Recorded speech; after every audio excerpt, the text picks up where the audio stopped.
کہ کانٹا میرے جگر سے غم روزگار کا، کانٹا میرے جگر سے غم روزگار کا یوں کھینچ لیجیے کہ جگر کو ختم۔ سبحان اللہ سبحان اللہ۔ یہ ہمارے عشق محبت اعلیٰ سے سناتے ہیں، تو یہ ہمیں اور آپ کو حوصلہ دیتے ہیں۔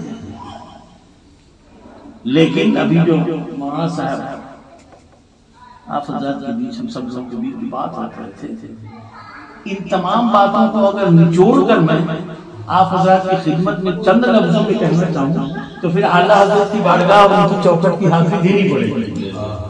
فرماتے ہیں کہ اندھیری رات سنی تھی چراغ لے کے، بے شک سبحان اللہ۔ اندھیری رات سنی تھی چراغ لے کے چلے، وہ چراغ کیا ہے؟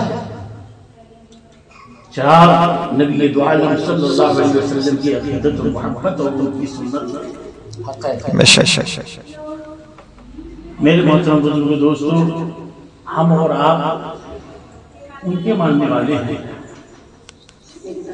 یہ سمجھنا چاہیے اپنے آپ کو کہ ہم کن کے ماننے والے ہیں۔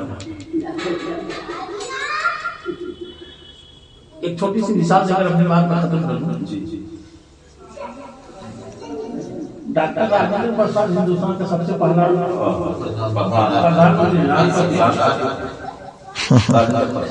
اور وہ ایک دم چھپرا کے ایک دیہات کا، جس کی جگہ کا نام ابھی ہم بول رہے ہیں، وہاں کا رہنے والا تھا چھپرا۔ بیوی جو ہے وہ اسی مطلب گھریلو تھی، کھیتی باڑی کرنے والا راجندر پرساد۔ تو ایک دن کی بات ہے کہ بغل والا پڑوسی والا جو ہے دیکھا کہ راشٹرپتی کی گاڑی کھڑی ہے، اور اس کے بعد جو ہے وہ بغل والی بچی کا ایگزام چل رہا تھا، بہت ہائی ایگزام تھا۔ تو جا کر کے بولی، راشٹرپتی نہیں تھے تو بولی ان کی بیوی کو کہ ایسا کسی راشٹرپتی غریب بات ہے جناب میری بیٹیاں بھی جاتے ہیں، اس دیر ہو رہا ہے کالج میں، ایسا پہنچا دیں۔ تو اب راشٹرپتی کی بیوی بولے کہ تو ڈرائیور لے لے، کہا جاؤ اب ان کی بیٹی کو جو ہے ذرا کالج لے جائے۔ اور ڈرائیور چلا، راشٹرپتی گھر میں ہی کہیں کام۔ اب اس کے بعد جیسے ہی گاڑی کالج کے گیٹ پہ پہنچی تھی، پورے کالج والوں کا بھڑکا مچا، بھائی راشٹرپتی کی گاڑی کھول لے جائیں، ایک دم بغیر ہارن کے دروازہ کھول گیا، اور اس کے بعد اندر گئی، بچی کو اتارا، کچھ نہیں، کسی سے کوئی بات نہیں، ڈرائیور کا جانے گا جو کرنا تھا کر دیا۔ اب اس کے بعد پورے کالج کے لوگوں کی حالت خراب ہو گئی کہ راشٹرپتی کی گاڑی سے، اور اس کے بعد ایگزام ہوا، اس روز جو فائنل بنا اس میں اس بچے کا نام اوپر میں آیا اور اس کا یعنی سلیکشن ہو گیا، پاس ہو گیا۔ تو یہ لوگ اپنا گھر میں ہیں، بہت بڑی بات نہیں ہے، گاڑی کی پنکھا دے دیے، دوسرے سے راشٹرپتی کے یہاں فون آیا، بولا کہ سر آپ کا بچہ جو آیا تھا وہ سلیکشن ہو گیا اور 1 نمبر سے پاس۔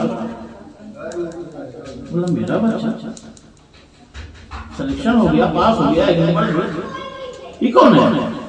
تو نہیں وہ آپ کی گاڑی سے جو آیا تھا نا۔ تو اب اس کو کھٹکا وہ سمجھ گیا کہ کہیں نہ کہیں کھیل ہوا ہے۔ اس کے بعد اپنی بیوی کو بولا کہ جی کیا بات ہے، کسی کو گاڑی دی تھی؟ ہاں وہ بغل والی گاڑی ہونا، ہم ان کا گاڑی دے دیں گے، وہ پہنچا دے گا۔ اب اس کے بعد راشٹرپتی جو ہے نا پرنسپل وہاں پہ لکھتا ہے کہ اس روز جتنے بھی بچوں کا ایگزام ہوا جو فائنل بنا اس کو خارج کیا گیا، سب کو خارج کیا۔ ایک گاڑی میں اتنی تاثیر ہوتی ہے۔ میں آپ کو یہ بتانا چاہتا ہوں کہ جو آدمی جتنا بلند عہدے کا ہوتا ہے وہ اپنے عہدے کو سمجھتا ہے، تب اس کو اس کی حقیقت کو جانتا ہے۔ ہم سب کو پہلے یہ سمجھیں کہ ہم لوگ نبی کی کون، کس نبی کی اور کس رسول کی امت ہے، پہلے یہ جانیں نا کہ ان کی کیا قیمت ہے، ان کا کیا مقام ہے، ان کا کیا مرتبہ ہے۔ 1,24,000 پیغمبر اس دنیا میں آئے. الحمدللہ ان پیغمبروں میں سے بہت پیغمبروں نے جس رسول کی امت ہونے کی خواہش خدا کی بارگاہ میں پیش کی. ارے کتنے مقدر والے ہیں کہ نبی جس کی امت بننا چاہے الحمدللہ اللہ تعالیٰ نے اس امت میں ہمیں اور سبحان اللہ شان ہے وہ نبی جن کی ہم امت ہے. آپ کو معلوم ہوگا کہ آقا نامدار صلی اللہ علیہ وسلم نے فرمایا کہ سب سے پہلے اگر جنت میں کوئی جائے گا تو میری امت پہلے جائے گی. سبحان اللہ. اور سب سے زیادہ بلند مرتبہ والی قیامت میں کوئی امت ہوگی وہ تو میری امت ہوگی. یہ مرتبہ اور یہ بلندی جو ملتی جا رہی ہے ہم لوگوں کو یہ اپنی وجہ سے تھوڑی ملی ہے, یہ سرکار عالم کی امت ہے. میرے محترم بزرگ دوستو, اللہ تعالیٰ نے ہمیں اور آپ کو اس نبی کی امت میں پیدا فرمایا ہے جس نبی کی سنتیں ہمارے لیے عبادت ہے. چھوٹی چھوٹی سنتیں ہمارے لیے عبادت کرتی ہیں. میرے نبی کیا مسواک کرنا نبی کی سنت. لیکن آج ہمارے تمام گھر میں جا کے دیکھ لیجیے کہیں آپ کو مسواک نہیں ملے گا, سب جگہ پر اور کولگیٹ. ایک سنت ہم لوگ پورے گھر کے لوگ مل جل کر کے ایک سنت کو چھوڑ رہے ہیں, پورا مل جل کر کے چھوڑ رہے ہیں. دادا سے لے کے بیٹا سے لے کے پوتا سے لے کے پوتی سے لے کے صبح ہمارا پوتا اتنا بڑا ہے وہ کم وقت اٹھتا ہے اور سب سے پہلے بیسے مل جاتا ہے اور بڑا نہیں ملتا ہے. ہم دیکھتے کیوں کہا بولیں گے آوا کا آوا ہی. لیکن خدا کا شکر ہے الحمدللہ میں آپ کو بتاتا ہوں آج تک میں نے برس کو منہ میں نہیں لگایا اور صبح سب سے پہلے اگر اٹھ کر لگاتا ہوں تو نبی کی سنت کو سبحان اللہ میں مسواک کرتا ہوں اس لیے میں کہہ سکتا ہوں. میرے محترم دوستو تو ہم اس نبی کی امت ہیں جن کی سنت میں مسواک بھی شامل ہے, جن کی سنت میں بیٹھ کر پانی پینا, بیٹھ کر کھانا کھانا سنت ہے, جن کی سنت میں پہلے داہنے کروٹ سونا یہ سنت ہے. حضور صلی اللہ علیہ وسلم نے فرمایا کہ جب کھانا کھاؤ تو روٹی دونوں ہاتھ سے توڑو, ایک ہاتھ سے نہیں. اور سنت طریقہ یہ ہے صحابہ کرام کا بھی کہ روٹی کو جب توڑو تو پہلے 4 ٹکڑا کرو, 4 ٹکڑا کر کے پھر اس کے بعد 4 ٹکڑوں میں سے ٹکڑا کر کے یہ طریقہ ہے. تو کھانے کا طریقہ آج کل ہم لوگ شادی بیاہ میں جاتے ہیں بڑی بڑی ہوتی ہے, اس کے بعد نبی کی سنتوں کے اپنے قدموں سے رونگتے ہوئے گھوم گھوم کر جاتے ہیں. نہیں یہ تو ساری باتیں ہم لوگ سنت کی وہ بات بتا رہا ہوں جو ہم لوگ روزانہ دیکھتے بھی ہیں اور کرتے بھی, لیکن اصل تو اللہ تعالیٰ نے فرمایا اطیعوا اللہ و اطیعوا الرسول, اطاعت کرو اللہ کی اور اطاعت کرو رسول کی. میرے محترم دوستو اللہ تبارک و تعالیٰ نے ہمیں اور آپ کو بڑی شان والا رسول عطا فرمایا اور ان کی شان کا اعلان پروردگار عالم نے یوں فرمایا کہ لولا لما خلقت الافلاک والارضین. نبی محمد صلی اللہ علیہ وسلم کے صدقوں تو فیض میں یہ سارے زمین آسمان چاند سورج ستارے اور یہ سب کچھ اگر پیدا کیا گیا ہے تو نبی مکرم کے صدقے میں ہے. سبحان اللہ. تو خدا کی زمین نبی کا صدقہ, خدا کا سورج نبی کا صدقہ, خدا کا چاند نبی کا صدقہ, خدا کا دن نبی کا صدقہ, خدا کی رات نبی کا صدقہ.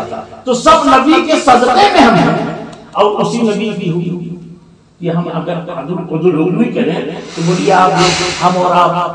سب سے پہلے میں آپ کو ایک بات بتا کے کروں کہ قبر میں سارے ہمارے رشتے خراب ہوتا. حاجی صاحب کی جو بہو انتقال کی گئی اللہ تبارک و تعالیٰ اس محفل پاک کی برکت سے انہیں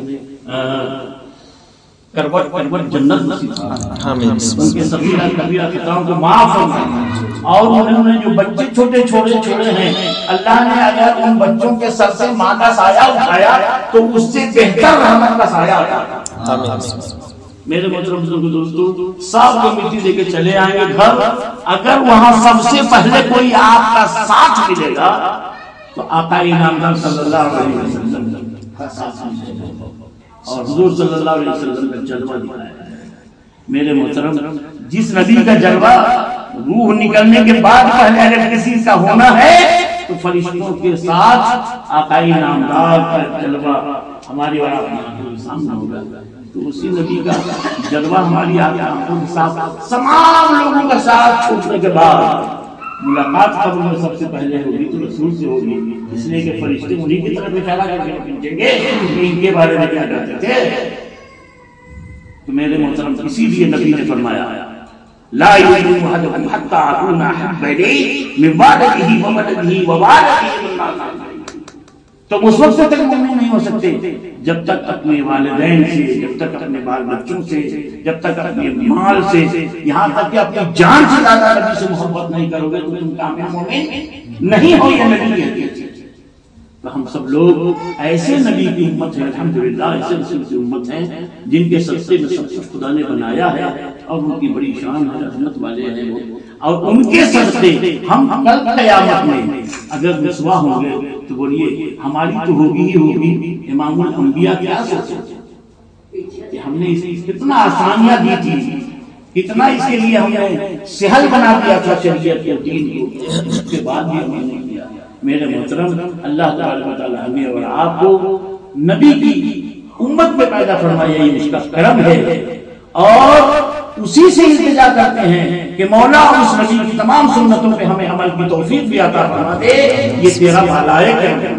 اللہ تعالی ہم سب لوگوں کو موت کے بارے میں قرآن حدیث کی تلاوت کی، اذا جاء اجلهم لا يستأخرون ساعة ولا يستقدمون، کہ موت کو آنی ہے، اس کا وقت مقرر ہے، آنے میں موت نہ ایک لمحہ تاخیر کرتی ہے نہ ایک لمحہ پہلے آتی ہے، جو وقت مقرر ہے اسی وقت میں آتی ہے۔ ہم لوگ کمزور آدمی ہیں، انسان ہیں، کہہ دیتے ہیں کہ ابھی تو بہت وقت تھا، ابھی تو اس سے مرنے کا وقت نہیں تھا، ابھی تو بچے وہ تھے، چھوٹے تھے، یہ تھے، وہ تھے، یہ نہیں تھا، وہ نہیں تھا، فلانا جگہ نہیں لے گئے، فلانا ڈاکٹر کے پاس نہیں دکھا دیے، فلانا جگہ نہیں ایڈمٹ کر دیے۔ یہ ساری چیزیں ہماری بہلاوے کی ہے، اور اپنے دل کو ہم تسکین دینے کے لیے یہ ساری باتیں کرتے ہیں، ورنہ ہمارا ایمان تو نہ صرف قرآن کا ہے بلکہ قرآن کے ہر حرف پر ہے، ہر زیر و زبر پر ہے، ہر قاف و سکنات پر ہے، اور قرآن کی آیتوں پر ہے۔ اور جب قرآن کی آیتوں پر ایمان ہے تو ہمارا اس پر بھی ایمان ہے کہ موت کو آنی ہے اور اپنے اللہ تبارک و تعالی ہم سب لوگوں کو اس کے آنے سے پہلے اپنے لیے تیاری کرنے کی توفیق فرمائے۔